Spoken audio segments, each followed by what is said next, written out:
Instead of the tug of war, there was a tug of peace where people are all pulling together in one direction. So if we have this awareness of our evolutionary destiny, we can, number one, have that idea that we need to shift our focus from pulling apart to pulling together. Very, very powerful and important. And then there's the evolutionary intention. Once we know that this is possible, once we know that it's possible, then every day that we get up, we can ask ourselves, what am I going to do today?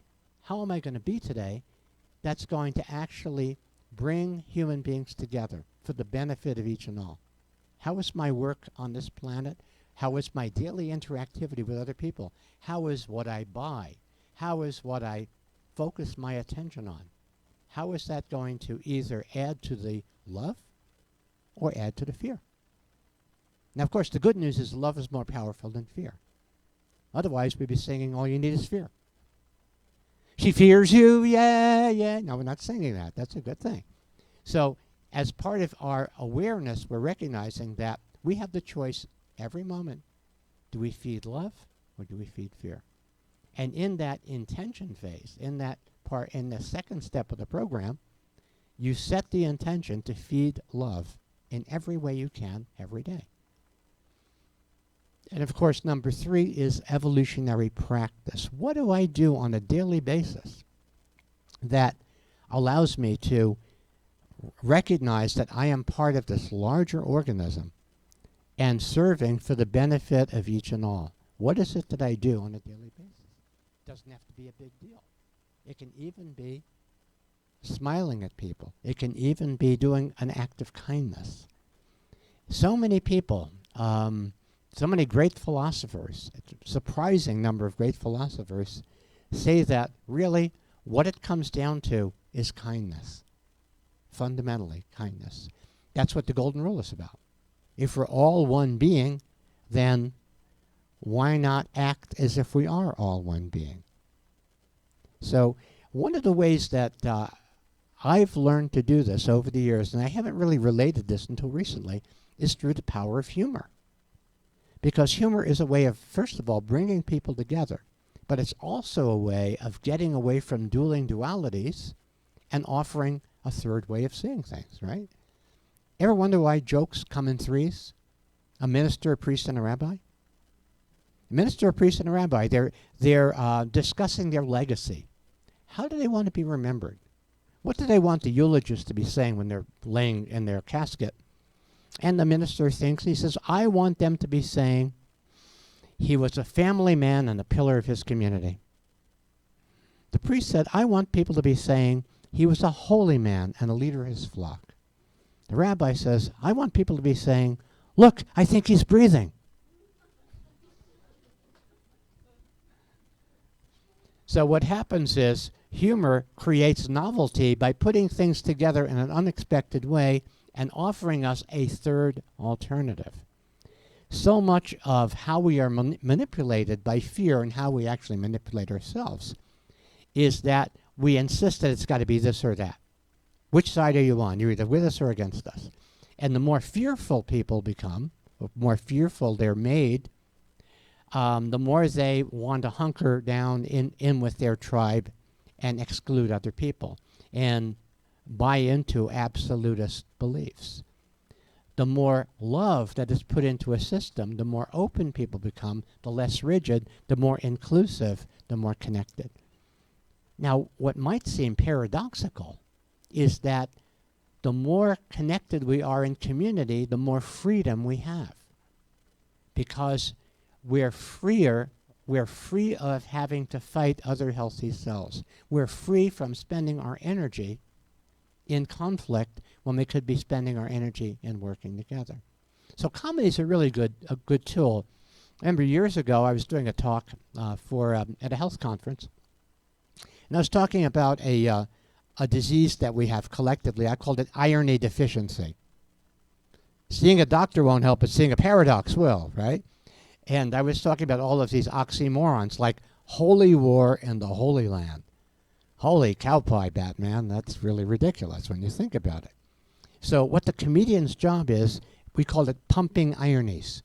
pumping ironies, bringing these ironic things to consciousness through exaggeration so that people see how ridiculous we are, right?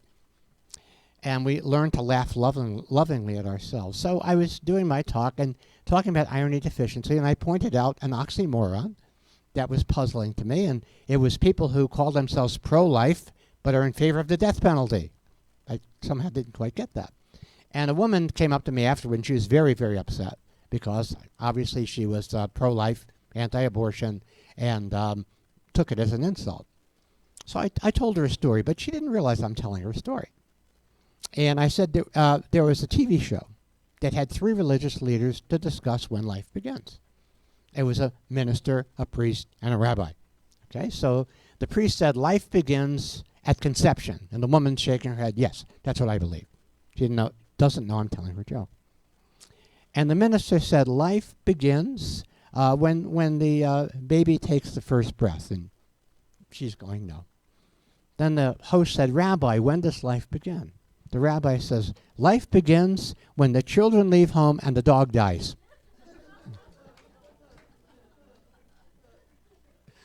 And this woman burst out laughing, and she hugged me. Now imagine that. And what I've learned over the years is that humor is a way, when it's self-facing humor, when you're looking at your own shadow, when it's self-facing humor, you can disarm people. I spent my deformative years in New York, and one of my favorite, I love baseball, that was my religion as a kid.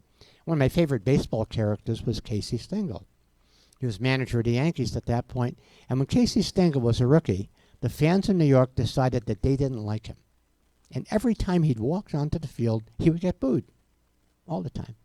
So one day he steps to the plate to bat, fans boo him, he tipped his cap, and a little sparrow flew out from under his cap. And everybody in the ballpark stood up and cheered, and they never booed him again. Now think about that. A playful gesture opening the hearts of 20,000 New Yorkers. Huh? So, of course, the moral of the story is, if you're going to flip somebody the bird, make it a real bird. So something to understand in bringing people together, as Victor Borge said, laughter is the shortest distance between 2 people. And so if we're able to find a way to celebrate our differences through humor, we can help facilitate this evolutionary uprising, as I call it, this spontaneous evolution, because we're creating more connection, we're creating more community. I like the representation of heaven and hell as it refers to the countries in Europe. In heaven, the police are English, the mechanics are German, the cooks are French, the lovers are Italian, and it's all run by the Swiss. In hell, the police are German, the cooks are English, mechanics are French, the lovers are Swiss, and it's all run by the Italians. It's just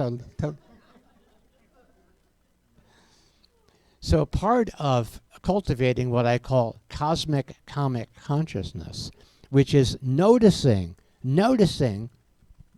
the funny things that other people don't notice. By funny, I mean things that are putting together familiar things in unfamiliar ways. So this happened a couple of weeks ago. We're visiting family on the East Coast, and we go out to dinner with my brother. And Trudy had duck, and we come back and we're staying with my cousins. And we sat down, yeah, Trudy had duck. And my cousin said, how did they prepare the duck? And Trudy and I looked at each other and we said, there's no way to prepare a duck for something like that. And then my cousin says, maybe a blindfold?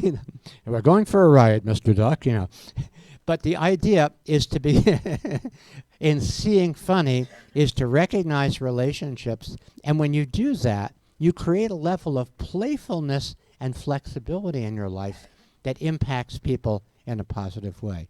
We call it committing random acts of comedy. So in this new world that is emerging, it's really important to recognize that when things seem to be falling apart, those are the things that need to be falling apart. There are structures that need to go. There are structures that need to go. And then there are also connections that need to emerge, that need to be connected. And that's really where we're going. Now, people ask, of course, they ask the Swami to predict things. And, of course, the Swami doesn't make predictions. He doesn't want to jeopardize his non-profit status. And in California, where we live, as you may not know, you can sue your psychic in California. Did you know that? Here's how it works. If you're a sucker for a seer, and what the seer sees sucks, you can redress your grievance in a seer sucker suit.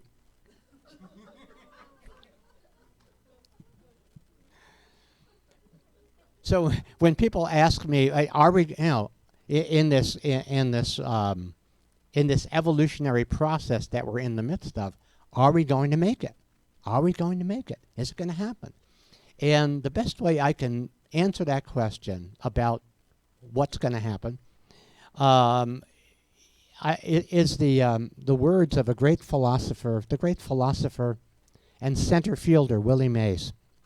And years ago, Willie Mays was being interviewed by the sportscaster Howard Cosell. And I'll channel the interview for you so you get the idea. It went like this.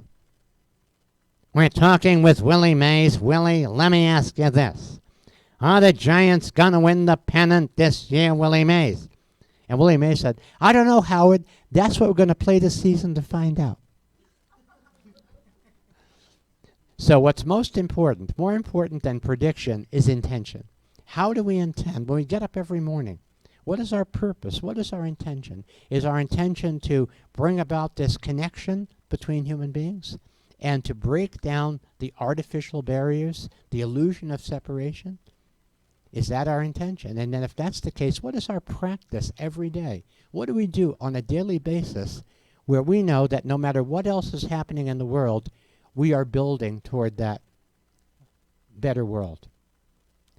We need to recognize that we're on a new playing field, and we need to play on that field, on the field of we're all in this together, rather than the field of every person for themselves.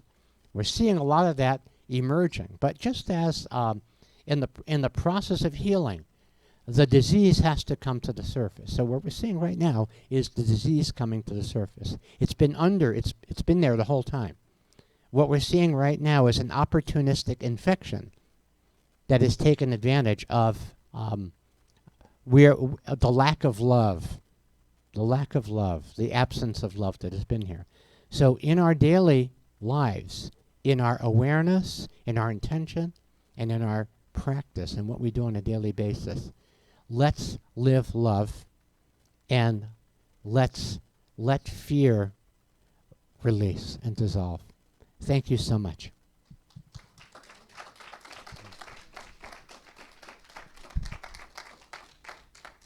Thank you so much. That was fun and interesting. Thank you, as usual. But we'll just have a brief meditation.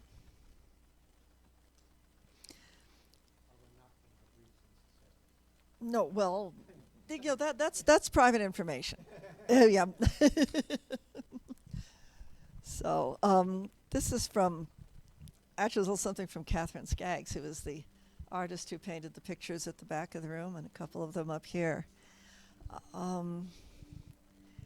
Let's be inspired to dream a new dream. I'm inspired to dream anew today, dreaming only from my heart of love, my heart that is enlightened and full of hope.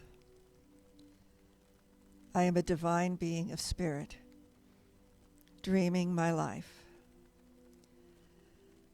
I am awakening with only love, hope, beauty, and joy for life. There is nothing to do but dream from the place of the divine heart. From this place, I create only love, and my world is blessed. Please join us for Alleluia.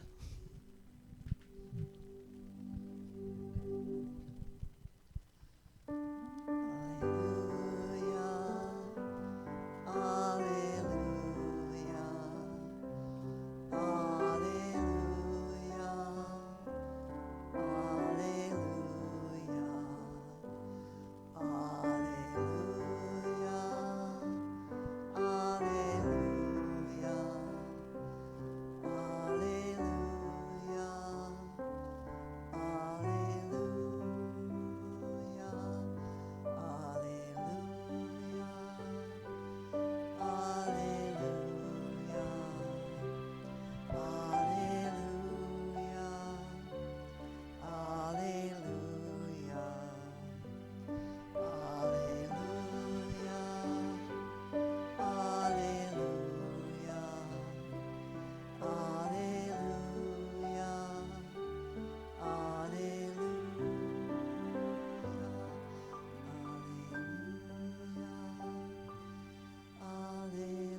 it's time for us to take an offering for unity.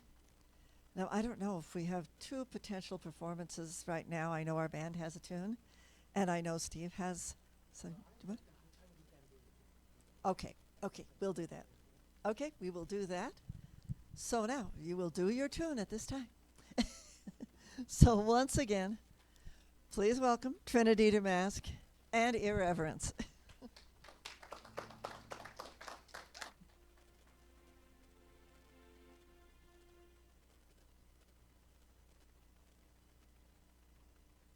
my equipment situated here. What? Oh, I'll say it.